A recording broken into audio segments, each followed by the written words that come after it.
What is up, everybody? Welcome back to another video. And in today's video, we are here to take a look at the Detroit Lions official practice squad. Now, some changes could still definitely be made, and we're going to discuss those. But the Detroit Lions also cut 2 veterans. However, maybe we shouldn't be too worried. So let's get it started. We're going to bite a kneecap off, and we're going to stand up, and then it's going to take 2 more shots to knock us down. And on the way up, we're going to take your other kneecap, and we're going to get up, and then it's going to take 3 shots to get us down. And when we do, we're going to take another hunk out of you.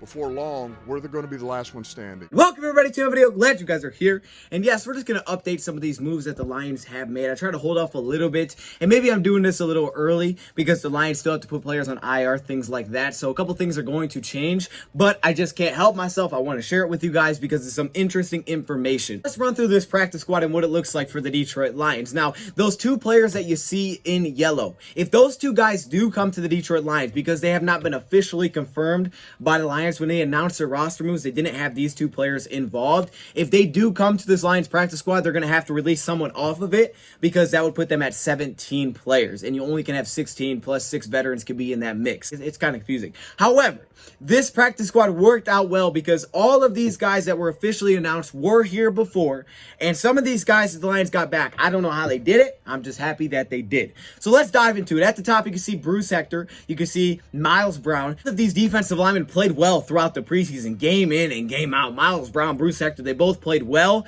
So the fact that we're able to get both of these guys back is really, really awesome. Now, I do want to point this out. You can only protect 4 players each week on the practice squad, which means everybody that you don't protect is able to go sign with another team. So just keep that in mind. You only can protect 4 players of the 16 each week. But to have both of these defensive linemen back is fantastic. Now, Dan Campbell spoke on what he's looking for from his practice squad players. And of course, competition. You want guys to come in and compete. Now, they can practice. They just can't play unless they're activated, to the active roster 90 minutes before the game. You can do that with 2 players, and you only can do it with those players twice during a season. Otherwise, if you want to do it 3 times, you got to put them on the 53-man roster. So I just thought I would point that out real quick. But he wants these players on the practice squad to be able to plug in and play. If there's an injury, if there's a pinch where they need a guy to step up, someone that they trust that can plug in and play. They may not be as talented as the starter, but he can trust that he can put them on the field. So that's what he's looking for from his practice squad guys. And I think both of these defensive linemen definitely bring that. I'm surprised neither of them got claimed, especially Bruce Hector. I thought he could have definitely been picked up. But if this defensive line wasn't so strong, they probably at least one of them would have made this initial 53-man roster.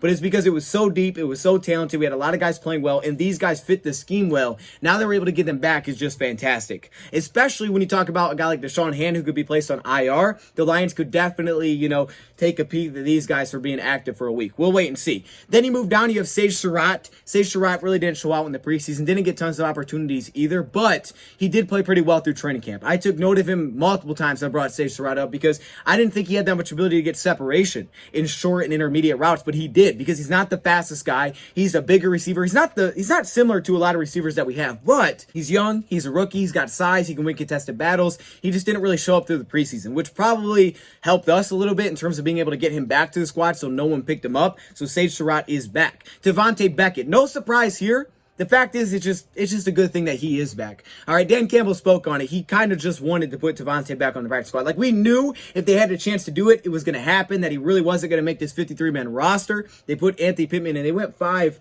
inside linebackers. But Devontae Beckett didn't make the team, but like Campbell said, he just wants him in this organization for a year to physically, get in shape, to work out, to understand this defense. But they do like his play style. They like him as a player. We saw him late in preseason games fly around the field. He's got a nose for the football. He's fast. He's athletic. Now they get to put him back on the practice squad. Again, he may not be safe every week. We'll see who they decide to protect week in and week out, but it is nice to have him back. Like Campbell said, they wanted him back and they got him. Now these 2 running backs, I don't know how in the world they got Craig Reynolds back. Seriously, some team missed out.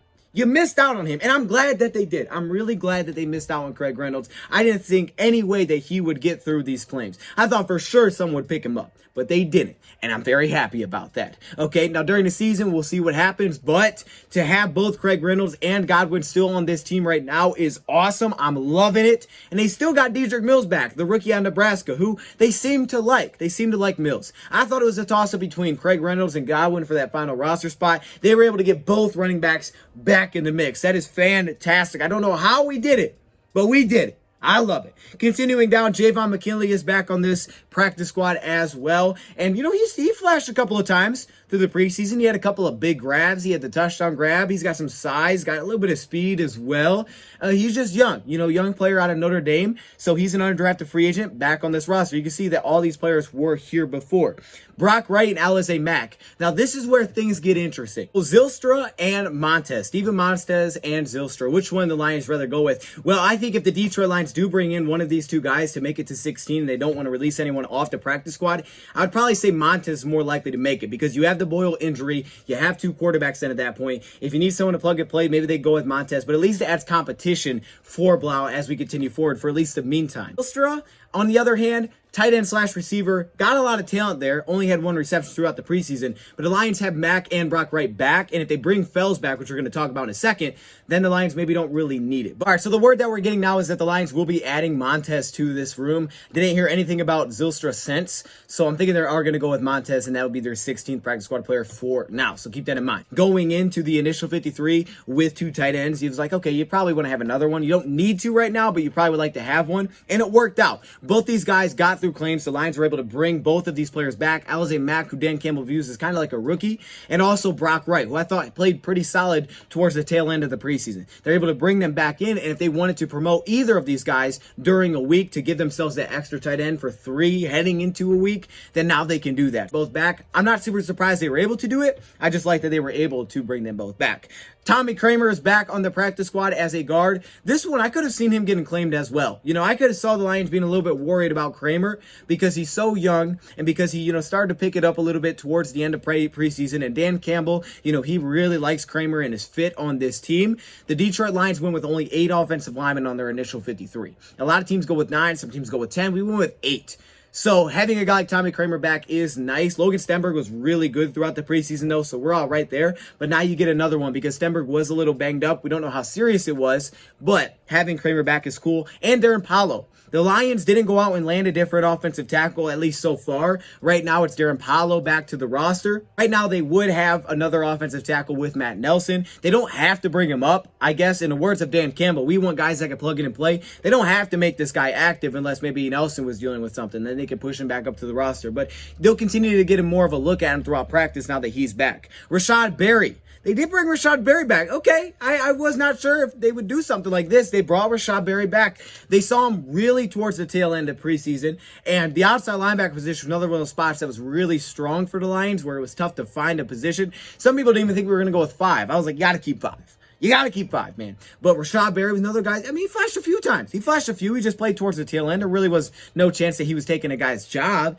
but now he's back on the roster. And also you have Untitled Robey-Coleman. This is probably the biggest one to me because Robey-Coleman coming back means they went with Robey-Coleman over Cornelder to put on the practice squad, but it does give you that bet back. This one is huge because we cut both of our slots, Cornelder and Untitled Robey-Coleman. So you only really had AJ Parker and you had no Mike Ford. So you didn't have really a vet that could play slot or that was a true slot here. Just AJ Parker. So getting a vet back, whether it was Coleman, Elder, or someone else, was kind of a must in my eyes. And now they got Untitled Robey-Coleman back, a guy that's familiar with Aubrey Pleasant. They must have chose him over Corn Elder. They must have liked Untitled Robey-Coleman. He did kind of do a lot of things for us. The special teams ability wasn't there. There wasn't enough there where the Lions felt like they should put him on the active roster. And also keep in mind, Robey-Coleman was one of those guys that were available for a very long time. We picked him up pretty darn late, which means that there maybe wasn't a ton of interest out there for him anyway. So the fact that we were able to cut him and then bring him back to the practice squad is nice. That's someone I expect is probably going to be protected a few times. Jalen Elliott. I'm happy Jalen's back. Jalen, to me, played really well in the preseason.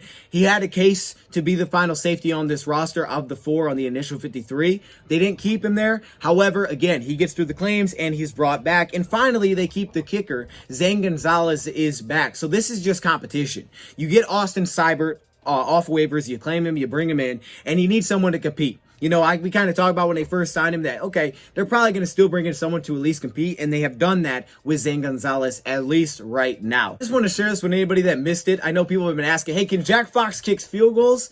Well, put on Twitter and answered this question for us. He said, well, people keep asking, can Jack Fox kick field goals? And he posted this video. As you can see, he misses every kick. But you know what's good about this? I'm trying to think back to science class here. Is it precision? He has good precision here because he misses at the same spot every time. So that's something. You just maybe turn your body or something. I don't know. Maybe get more left. That's the good thing is Jack is missing all of his to the same side. That's good. This is all right. I can see where you're coming from, but I think I got some better competition for you. Check this dude out. Are you kidding me? Look at this. Look at this is the same way. Come on now. You know what I'm saying? You guys, that's embarrassing. I'm telling you, I don't throw this bad all the time. Like, look, this is not a normal. That's terrible. Guess we can't throw either. All right. Guys can check this full video out if you want to. This is my IRL combine. It's an old video. I would urge you not to check it out, actually, because it's bad. But DoseOfDion makes one, I think. I hit the bar on one. Now, here's where the interesting moves come in. The Detroit Lions have cut both Darren Fells and Dean Marlowe. Now, I first see this news, and I'm like, what the heck are we doing, man? What are we have one tight end now? Okay, yes, we got him back on the practice squad. I get it. But Fells played a strong last game. But Fells reliably played a strong last game. Golf liked throwing it to him. He stepped up when there was no hawk. But not even that. Dean Marlowe?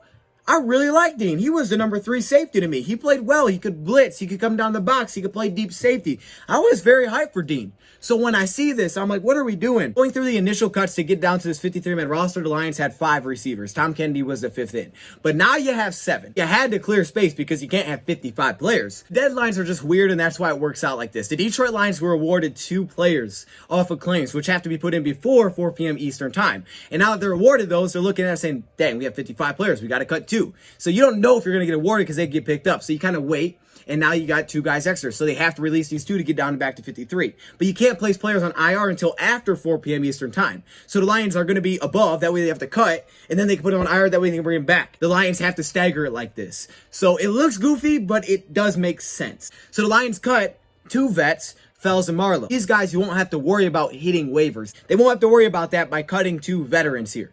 That's the good thing. So what the Lions will have to do is once they place guys on IR, like let's say a Deshaun Hand and a Tim Boyle, for example, now they get those 2 spots back. They can sign these guys back to the roster. And in the meantime, they can sort through this receiver position and decide who they want to go forward with. I doubt they roll through the season with 7, but for now, they don't really know what they have in these 2. Moving Kennedy would be risky because you don't know what you have coming in exactly. But at the same time, you just brought these 2 guys in. So holding 7 makes sense now. So they cut the vets. That way, they don't have to worry about waivers. That way, once they place guys on IR, they can put them back on the roster. Lions didn't have tons of options of players that they could cut for this scenario. Because when you look at the roster, they're one of the youngest rosters in the league. If you cut a guy like Kennedy, he's going to hit waivers as well. Not only not hit waivers, the Lions are also going to feel pretty good about their chances to bring them both back. I mean, Darren Fells, we signed back in May. We signed him after Hill retired because he was still available. And Marlowe wasn't signed to some kind of giant contract either. So the hope is that both these guys are going to be able to be brought back. And they'll do it pretty darn soon after these guys hit IR once they open the spots back up. When Hand